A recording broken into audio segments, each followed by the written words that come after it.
All right, so let's have a discussion about the shooting of Walter Wallace Jr. and some of the other shootings where some people say that there could have been some mitigation efforts taken, some less than lethal things that could have been done to prevent those individuals from losing their lives or becoming seriously injured, such as Jacob Blake. Now, with that being said, first off, if you look at the Walter Wallace shooting and Jacob Blake shooting, you know there's a similarity in that there appears to be a legal justification for what the police officers in both situations did.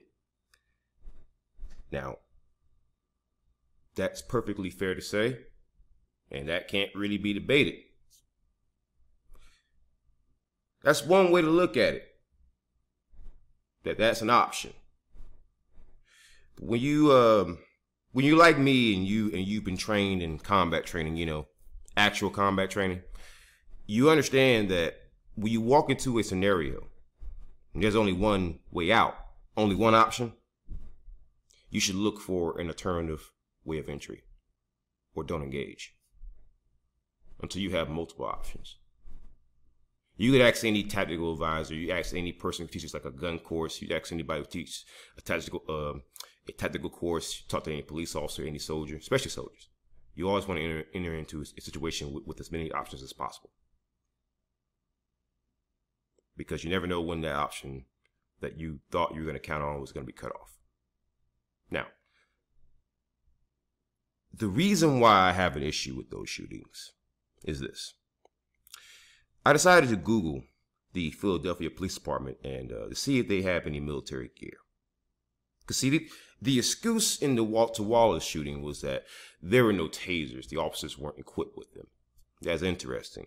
But you can find over $6 million to buy military equipment. I find that very interesting. So you mean tell me you could find $6 million worth of military equipment, MRAPs, you name it.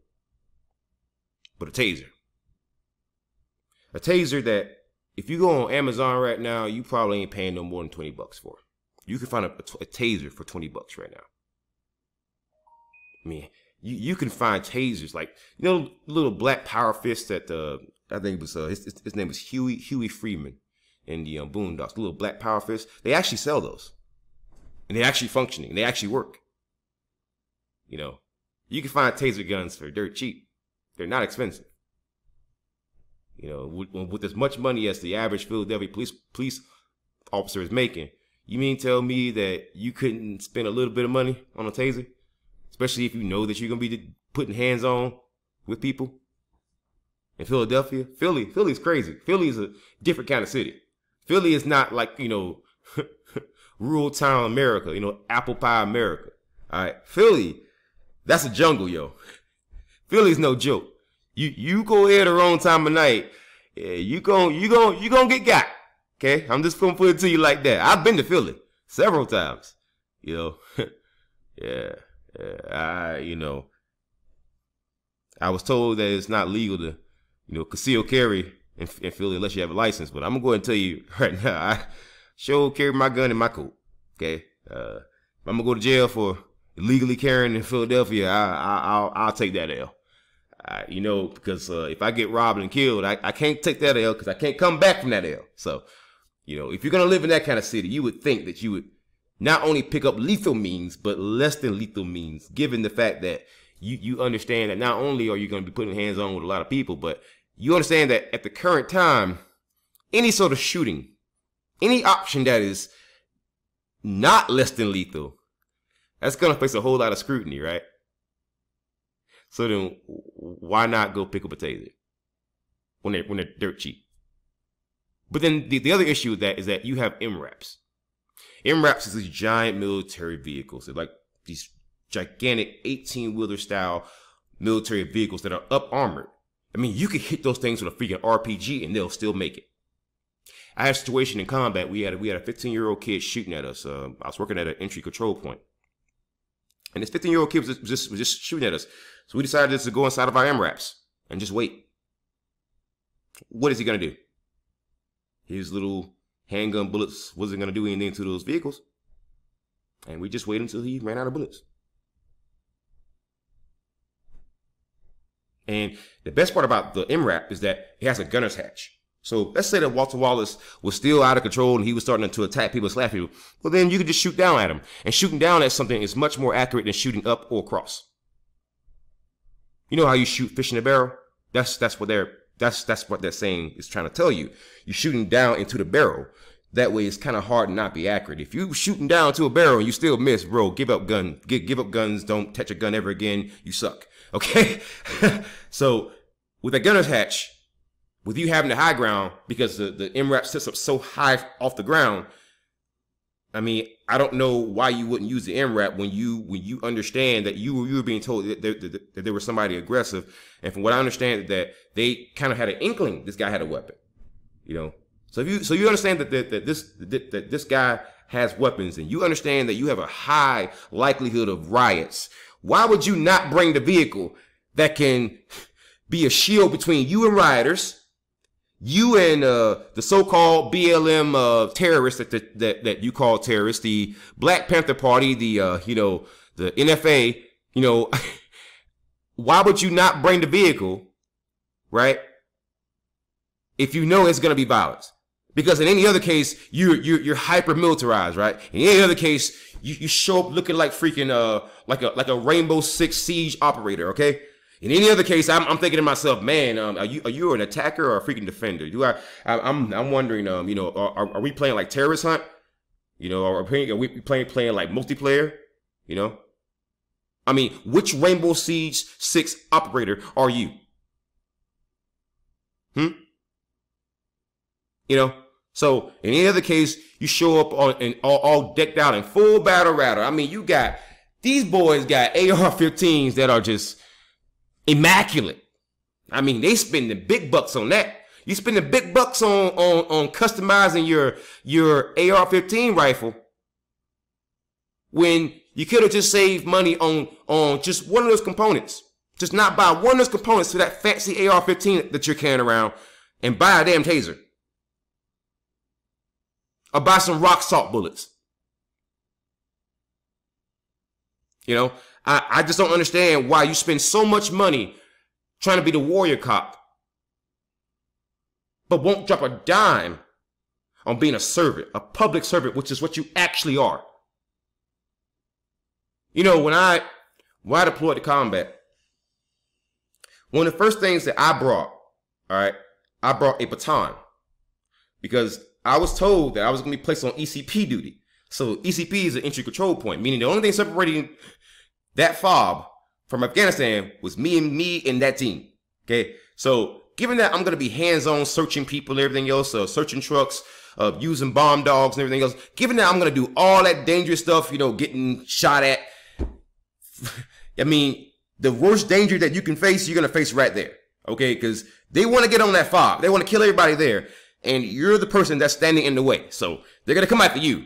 You're going to be the first guy that's going to be hit. So with that being said, I mean, I brought that baton because I figured if I ever have to lay hands on this mofo, I would much rather not shoot them, because we understood and they gave us briefings that area has a high likelihood of riots. If you shoot an unarmed person, if you kill somebody and it's not justified, first of all, you're going to go to jail, because it's a whole different standard for soldiers than it is for cops, apparently. But if you do that, there's a high likelihood of there being riots. You might want to pick up a less than lethal means.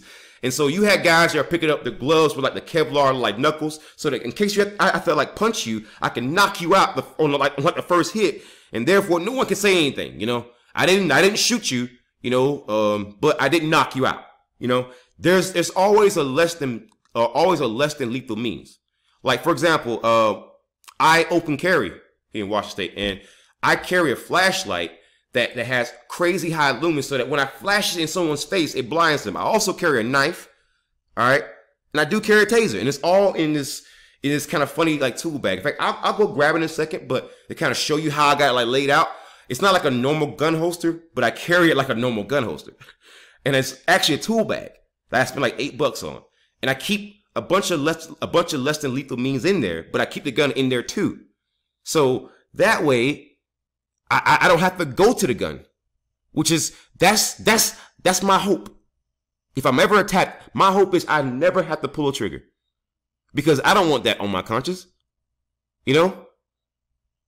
And plus, in a hostile situation, being that I've been in those situations in my entire life, let me go ahead and tell you, you don't want that on your conscience, man. And if you do, there's something really, really wrong with you. You're sick. You need help. You should always look for the peaceful solution or less than lethal. If you have to go lethal, I understand, but try not to. Try your best not to. Because no matter how you slice or dice it, sure, you might say that person deserved it, but do their mother deserve it? Their father? Friends, family, brothers, sisters, cousins, people that know them, love them? Think about that mother who had to change those diapers all the time, had to set up with that child, feed them, be for them when they were sick, teach them, help them with their homework. Those are years that you can't get back.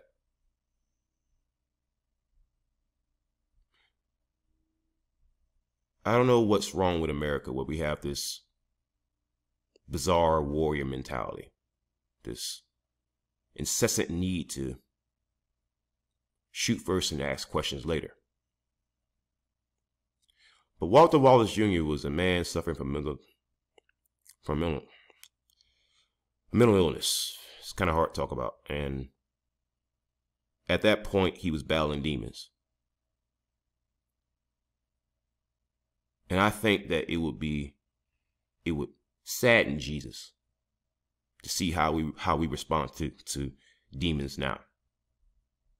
I think Jesus would cry. I think he wouldn't bother even coming back. I wouldn't. Back in his day, people were said to be possessed by demons, and they were said to be, bewitched. And so people were cruel to them. People mistreated them because they simply didn't understand what they were going through. And I think it is blasphemous. It's almost sick. Like the same people who wear these holy crosses. So, oh man, I love myself some Jesus. Let me tell you what, buddy. I love the Lord. I caught myself the Holy Ghost. So I tell you what, yes, sir.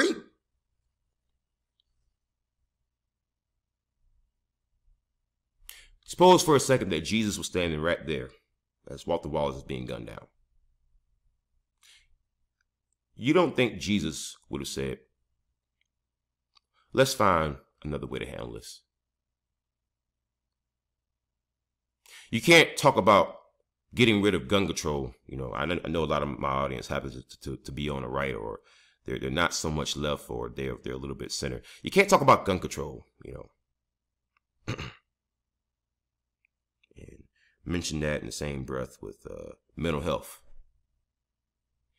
and then justify a man being gunned down when he's having a mental health crisis. Because then what happens is I look at your words as disingenuous. See, I happen to be a Second Amendment supporter. I'm an absolutist. See, I happen to think that you should be able to own a cannon based on the historical context. When the Second Amendment was originally drafted, you could own cannons to fight against pirates and, all kind of rogues and highwaymen, that kind of stuff, So if you could own a cannon, surely an AR-15, that has a much less powerful round, is allowed. But if you're going to say that people, that gun violence is more linked to mental health concerns, and then someone with a knife gets gunned down by cops when they were having a mental health crisis, and those cops didn't even have less than lethal means, and you're just justifying the shooting. Well, then I got to look at everything that you're saying and take it with a grain of salt. Because at that point, you're not convinced to me that this is about preserving life. At that point, I have to wonder. I got to wonder about things. It's going to put it to you like that. I'm going to let your mind wander the same way I got to wonder. I'm going to let you wonder about what I meant by that. Same way I gotta wonder, I'm gonna let you wonder too. You know, it's only fair. If I gotta do it, so should you. But I love y'all anyways, though. You know I do. Just sharing my thoughts. You can disagree. You can agree. You call me names. I'm used to it. Trust me, I've been shot at, man. I've seen it all. But anyways, guys, the closing thought I want to give you is that if you tell me about how dangerous a job is in terms of police officers and law enforcement and everything else, that's interesting. It's interesting because I also understand that mountain climbing is dangerous, and I go out and I buy gear for that. So you understand that your job is dangerous. You understand that there's going to be scenarios in which you might need a taser or less lethal means like pepper spray, that kind of stuff. Then go get it. Go get it. And if you have a baton and you can't disarm a man with a knife, get in the goddamn gym. Oh yes, and before I forget, here's the little tool belt I'm talking about here. It's a little 8-bar tool belt, and it's an extra magazine right there, flashlight, and I keep a taser in there. The gun goes right there, and just slide it right in there, and slide it in there. There you go. Nice, it's right on my side. It seems kind of bulky, but actually it's pretty comfortable. Fits right around my thigh, and you know, I'm a pretty large man, so kind of muscular. I don't look it, but I'm actually kind of lean, and you know, just cheap, convenient. You know, not advertising it, but you know, it's just I set out to show it to you, so I did. Anyways, have a great day.